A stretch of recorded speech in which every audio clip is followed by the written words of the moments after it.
방송에서 제공하는 투자 정보는 투자 판단에 대한 조언입니다. 방송에서 제공하는 주식의 가치, 가격 상승 및 가격 하락에 대해서는 방송사에서 보장하지 않습니다. 시청자 여러분 안녕하십니까. 오늘장 내일장 일부 출발하도록 하겠습니다. 서정덕입니다. 간밤에는 첫 번째 빅 이벤트가 끝이 났습니다. 파월 의장의 연설이 있었는데요. 파월 의장은 다소 매파적인 발언을 할 것으로 시장에서는 예측하고 있었는데 정반대의 모습이 나왔습니다. 현재 금리는 중립금리 수준에 근접했다. 즉 금리 인상 속도를 피력했고요. 매파적인 모습에서 비둘기파적인 모습으로 변화를 시도했습니다. 이런 발언은 바로 시장이 반응했고요. 미국 시장은 전일 2%가 넘는 급등 흐름을 보여줬습니다. 우리 시장도 화답하는가 했는데 의외로 시간이 지나면 지날수록 무덤덤한 모습을 보여주고 있고요. 오후장 들어서 힘을 잃어가고 있는 모습입니다. 일단 첫 번째 이벤트 고비는 넘겼습니다. 이제 한국은행의 금통위가 있고요. G20가 있습니다. 이곳에서는 시진핑 국가주석과 트럼프 대통령의 만남이 있습니다. 양국 간의 정상회담, 이 결과에 따라서 다음 주 증시의 향배가 결정이 된다라고 이야기가 남아있는 만큼 지금 벌써부터 안도의 샴페인을 터뜨리기는 좀 이르다는 분석이 당연히 나올 수밖에 없습니다. 거래소 쪽은 반도체 고점 논란에 따른 전기전자 업종 하락 제외하고는 전체적인 아직까지는 오름세를 보여주고 있고요. 코스닥 같은 경우에는 시총 상위 제약바이오주들이 혼조세를 보이면서 오늘도 철저한 개별 종목 장세를 보여주고 있는 상황입니다. 자, 이제 내일부터 이어지는 빅 이벤트들, 어떤 시장의 이벤트가 어떤 시장의 재료로 작용을 할지 하나하나 좀 점검을 해보면서 최고의 시나리오, 최악의 시나리오까지도 점검을 하는 시간 일부에서 갖도록 하겠습니다. 헤드라인 뉴스부터 전해드리도록 하겠습니다. 최근 전 세계 시장의 반도체 고점 논란이 이루어지고 있는 가운데 내년 반도체 성장률 전망치는 큰 폭으로 하향 조정됐습니다. 세계 반도체 수급 동향 조사 기관인 세계 반도체 시장 통계 기구는 최근 발간한 시장 전망 보고서에서 내년 전 세계 반도체 시장의 매출이 4,901억 달러로 올해보다 2.6% 증가할 것으로 추산했습니다. 한국은행 금융통화위원회는 내일 이주열 총재 주재로 올해 마지막 금리 결정 회의를 개최합니다. 금융투자협회가 최근 100여 개 기관의 채권 보유, 운영 관련 종사자 200명에 대한 설문조사에서 응답자의 79%가 금리 인상을 전망한 만큼 금융시장에서는 기준금리 인상을 유력하게 보고 있습니다. 금리 인상의 필요성으로는 1,500조 원이 넘는 가계부채와 한미 간의 금리차가 꼽히고 있습니다. 미국이 이달 말 개막하는 G20 정상회의에서 중국과의 무역 담판을 앞두고 중국산 자동차의 관세 인상을 예고했습니다. 로버트 라이트하이저 미국 무역대표부 대표는 성명을 통해 중국에서 수입하는 자동차에 대한 관세 인상을 시사했습니다. 라이트하이저 대표는 트럼프 미국 대통령의 지시를 받들어 자동차에 적용하는 두 나라 관세를 똑같이 만들기 위해 가용한 수단을 모두 점검하겠다고 밝혔습니다. 삼성바이오로직스의 상장 폐지 여부가 다음 달 한국거래소의 기업심사위원회에 상정돼 정식으로 심의될 전망입니다. 한국거래소는 상장 적격성 실질심사 절차에 들어간 삼성바이오로직스의 상장 폐지 여부를 기업심사위원회에서 심의하는 방향으로 가닥을 잡은 것으로 전해졌습니다. 이는 고위분식회계에 대한 금융당국의 판단과 삼성바이오 측의 주장이 첨예하게 대립되는 데다 이번 심사의 시장 파급력이 막대한 데 따른 것으로 분석됩니다. 증시 흐름 살펴보도록 하겠습니다. 코스피부터 만나보도록 하죠. 코스피 오름폭이 많이 축소가 됐습니다. 7포인트 정도 상승하고 있고요. 2120선도 지금 무너져 있는 상황입니다. 지금 0.37% 상승에 그쳐가고 있는 상황인데 하루간의 흐름들 정리해보도록 하죠. 자, 보시는 대로 장 초반에 2135포인트 갭상승 출발을 했습니다. 기분 좋게 미국발 훈풍을 받는가 했는데 조금씩 차익 실현 매물들이 쏟아져 나왔습니다.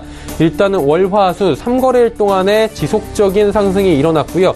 이에 지속적인 상승에 따른 피로감도 오늘 쌓여있는 모습이어서 일단은 매도 주체들이 많이 생겨나고 있는 모습이고요. 현재 포인트가 오늘의 장중 저점 부근입니다.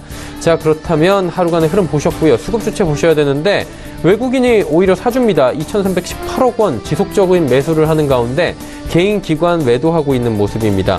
일단 기관 같은 경우에 209억 원 매도하는데 금융투자 쪽에 매도가 좀 많이 나오고요. 투신과 연기금은 오히려 삽니다. 개인이 2,060억 원 일단 3거래일 동안에 열심히 담던 개미들 계속해서 지금 팔고 있는 모습입니다. 다음 살펴보도록 하죠.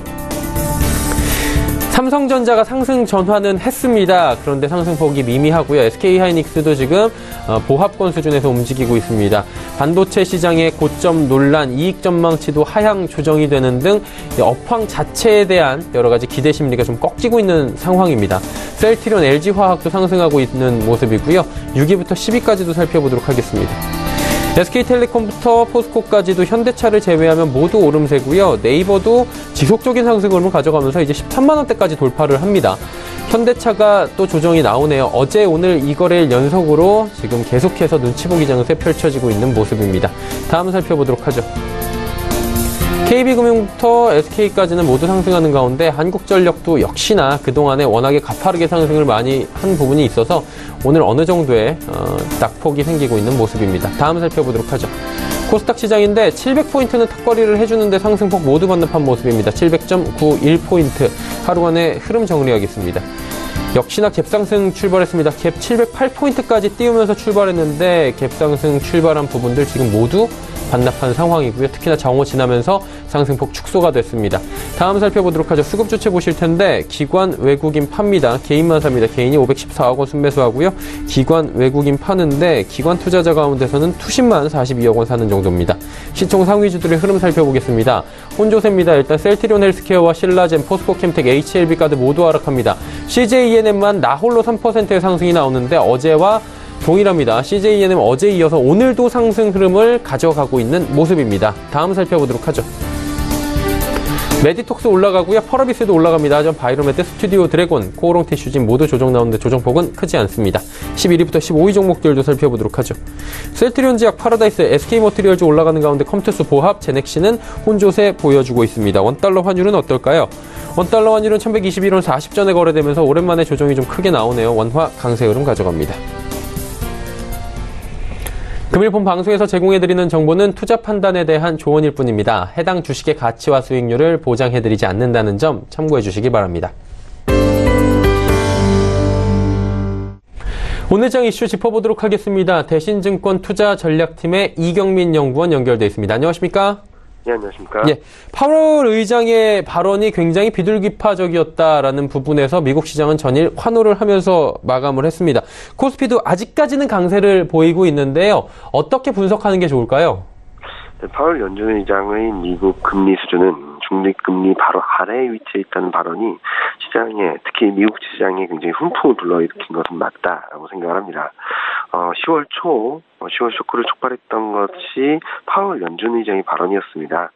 중립금리는 아직 멀었다라는 입장을 발표하면서 미국 금리 인상 속도가 좀 빨라지는 것이 아닌가라는 우려감, 그로 인한 미국 10년물 채권금리 급등세, 이런 것들이 글로벌 금융시장 전반적으로 불안 심리를 높였고, 그에 따라서 10월 쇼크 폭락의 시작점이 되었다라고 볼 수 있겠습니다.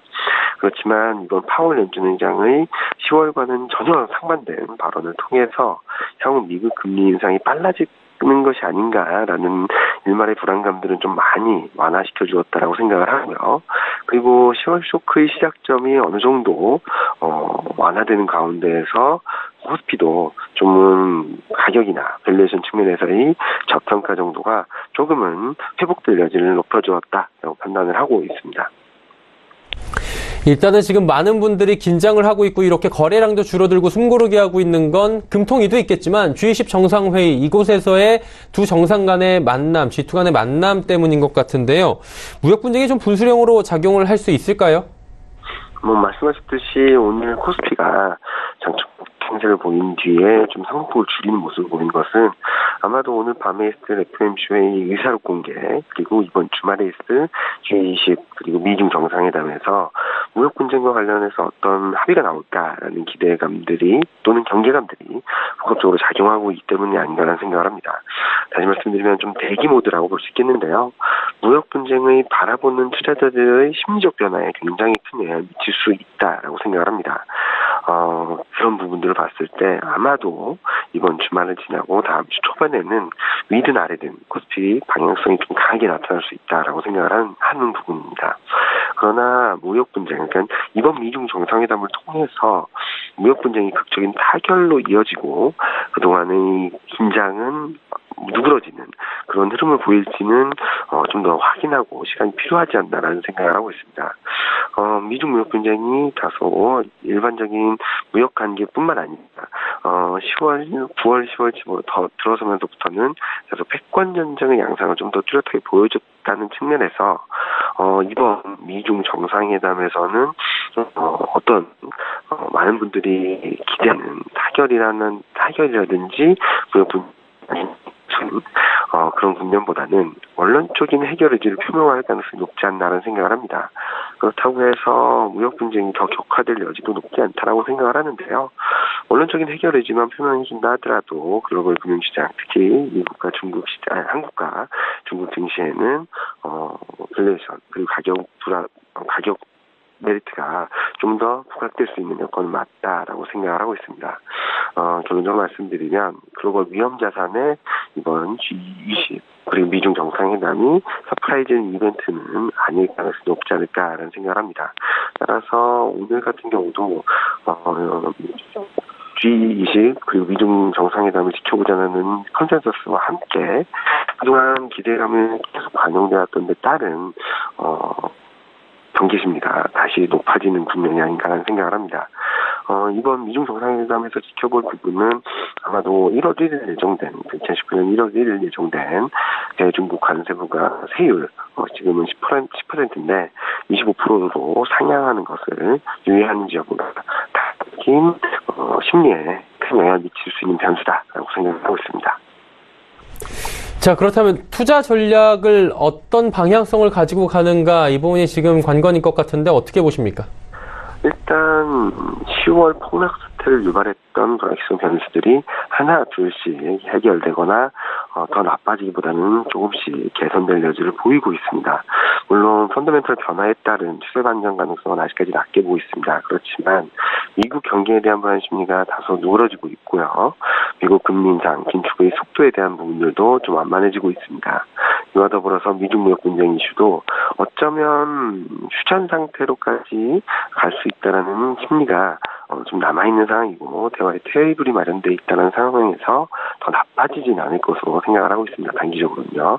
이런 변수들을 본다면 지금 현재 시점에서는 더 악화게 되기보다는 불확실성 변수들이 조금씩 심리적으로 안도감을 줄 수 있는 상황이다라고 보고 있고요.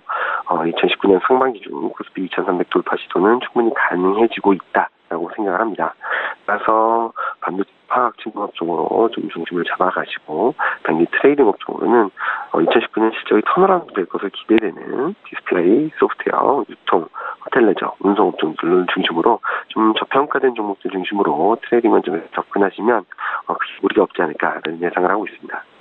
네, 투자 전략들까지 함께 들어봤습니다. 오늘 말씀은 여기까지 듣겠습니다. 고맙습니다. 예, 감사합니다. 예, 대신증권 투자전략팀의 이경민 연구원이었고요. 이슈 칼럼 이어집니다. 이슈 칼럼 시간입니다. 키움증권 투자전략팀의 서상영 차장 연결돼 있습니다. 차장님 안녕하세요. 네, 안녕하십니까. 예, 간밤에 미국 증시 기분 좋게 2%대로 각각 올라왔는데 미국 증시가 급등한 거죠. 급등 배경부터 먼저 들어볼까요? 일단 미국 증시는 미국 언론이 트럼프가 미중 무역 분쟁 휴전 방안을 찾고 있다는 보도에 힘입어서 상승 출발했습니다. 더불어서 아마존이 급등을 했고요.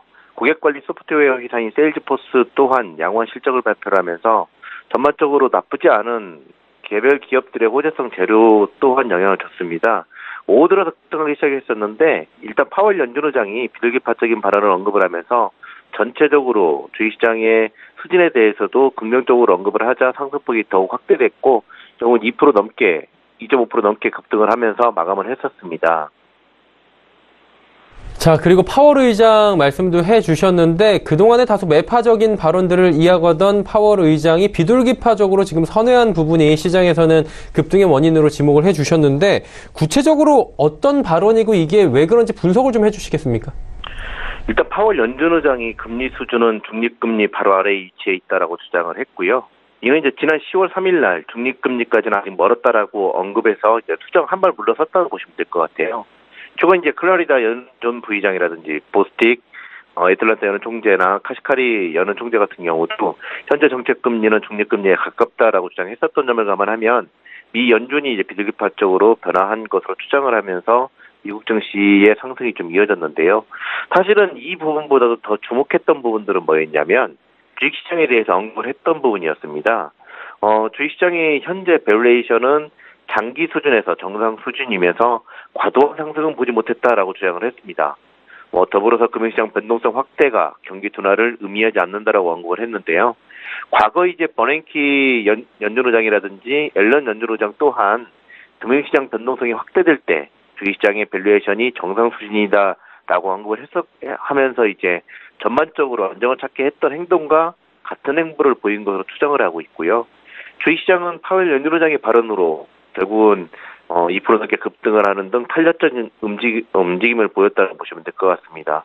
결국은 중립금리까지 가는 이제 그런 과정 속에서 그 관련된 내용보다는 주식시장이 지금 최근 들어서 많이 급등락을 하고 있었는데 이 부분에 대해서 밸류에이션이 정당하다라고 언급을 했던 점이 투자 심리를 크게 개선시켰고 이 결과가 주식시장에 영향을 미쳤다라고 보시면 될 것 같습니다. 자, 그런데도 불구하고 미국이 이렇게 호재를 맞고 미국은 급등을 했는데도 불구하고 우리 시장은 갭상승 출발 이후에 상승폭 지금 다 내주고 지금 힘을 못 쓰는 모습입니다. 그러다 보니까 투자자들 같은 경우 굉장히 힘 빠지는 장세인 것 같은데 우리 시장은 왜 그런 건가요? 일단 미국 증시 같은 경우는 파월 연준의장의 발언 때문에 결국은 상승했다라고 보시면 될 것 같은데요. 이것 때문에 우리나라 증시도 긍정적인 영향을 주면서 갭상승 출발을 했었습니다. 특히 이제 달러화가 여타 환율에 대해서 약세를 보이는 데 힘입어서 외국인의 현물 순매수 또한 긍정적인 영향을 줬고요. 그렇지만 방금 전에 말씀드렸던 파월 연준의장의 발언보다는 미국과 중국의 무역 분쟁과 관련된 정상회담이 앞두고 있지 않습니까? 그러다 보니까 시장은 이런 전반적으로 변화를 이끌면서 상승폭을 확대하거나 그러기보다는 국내 시장에 전반적으로 이제 미중 무역 분쟁을 앞두고 있는 상황에서 관망세가 좀 짙어졌다고 보시면 될 것 같아요. 더불어서 지금 문제가 되고 있는 부분이 반도체 업종들이 상승폭을 확대하면서 삼성전자는 하락 전환하는 등 모습을 보이고 있는데요. 세계 반도체 수급 동향 조사 기관인 세계 반도체 시장 통계기구 그러니까 WSTS가 어제 이제 발간한 시장 전망 보고서에서 내년 전 세계 반도체 시장의 총 매출이 올해보다는 2.6% 증가할 것으로 추산을 했습니다. 이는 지난 8월달 발표된 보고서가 약 한 5.2% 정도 증가할 것으로 전망을 했었는데 이거보다 더 크게 하향수정했던 게 문제가 됐다라고 보시면 될 것 같아요.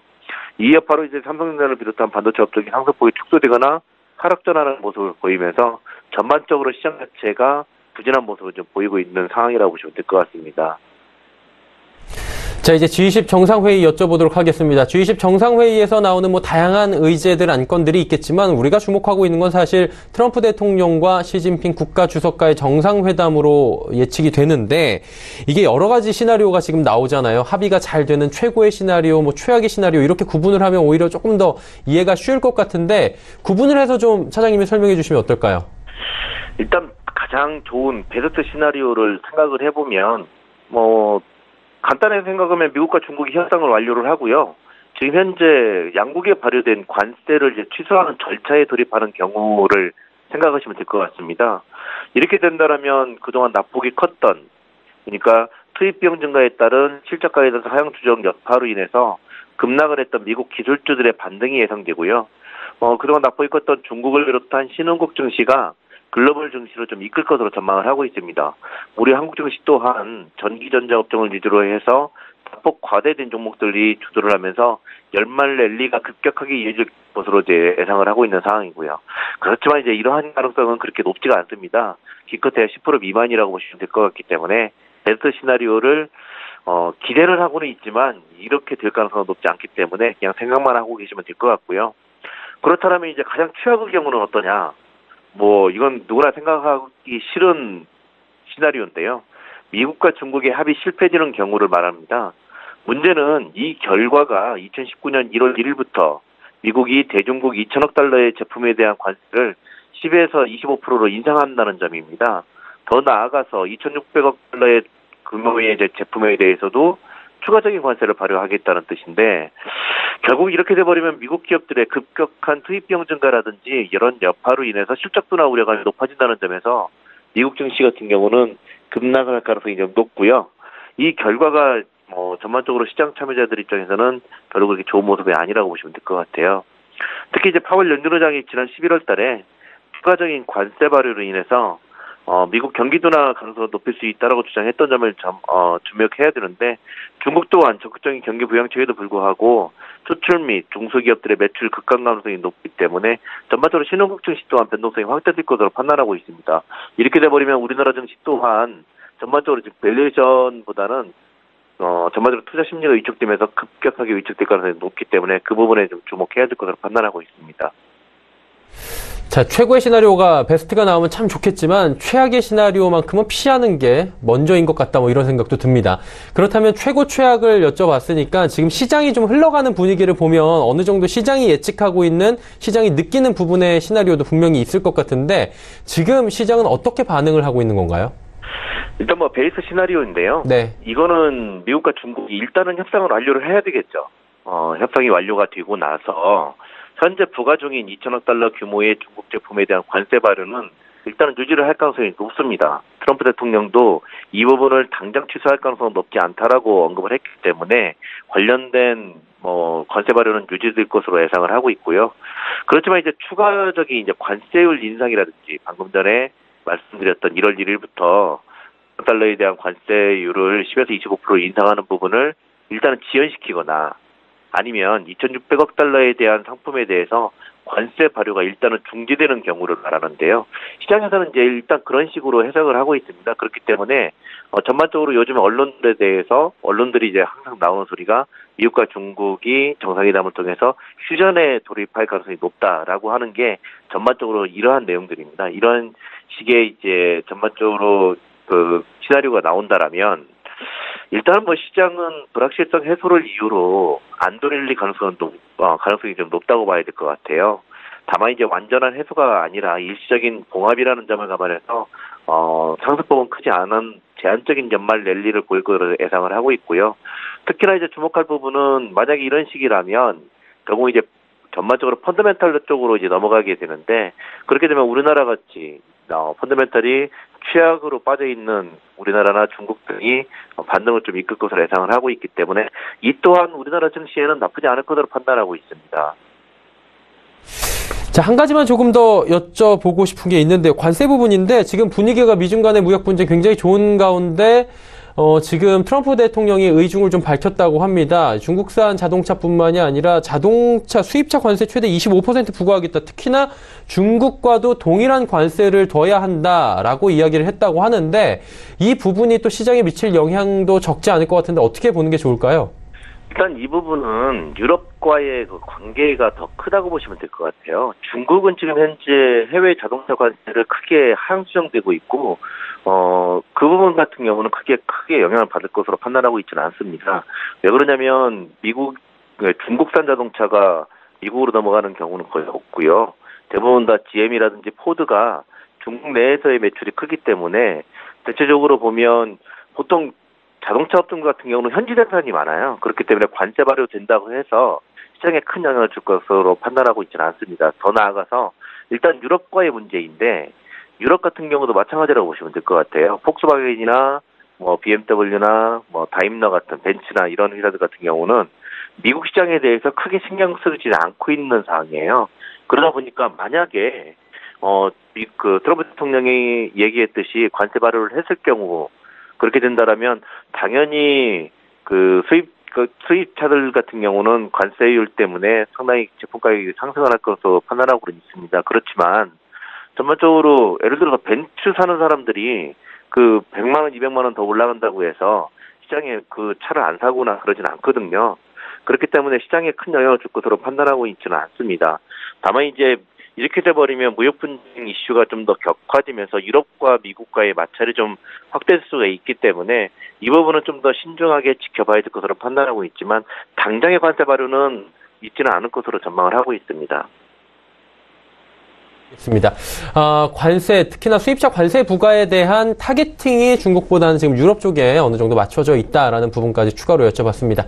오늘 말씀은 여기까지 듣겠습니다. 고맙습니다. 네, 감사합니다. 키움증권 투자전략팀의 서상영 차장과 함께했습니다.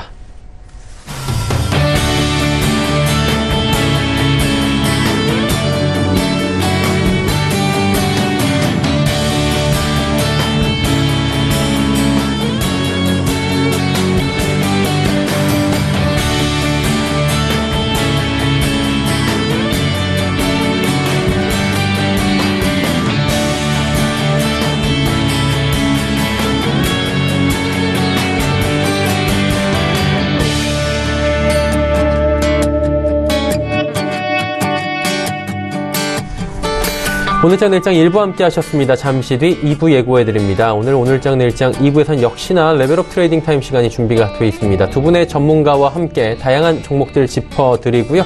또 종목 상담까지 이어가도록 하겠습니다. 2부에서 뵙겠습니다. 고맙습니다.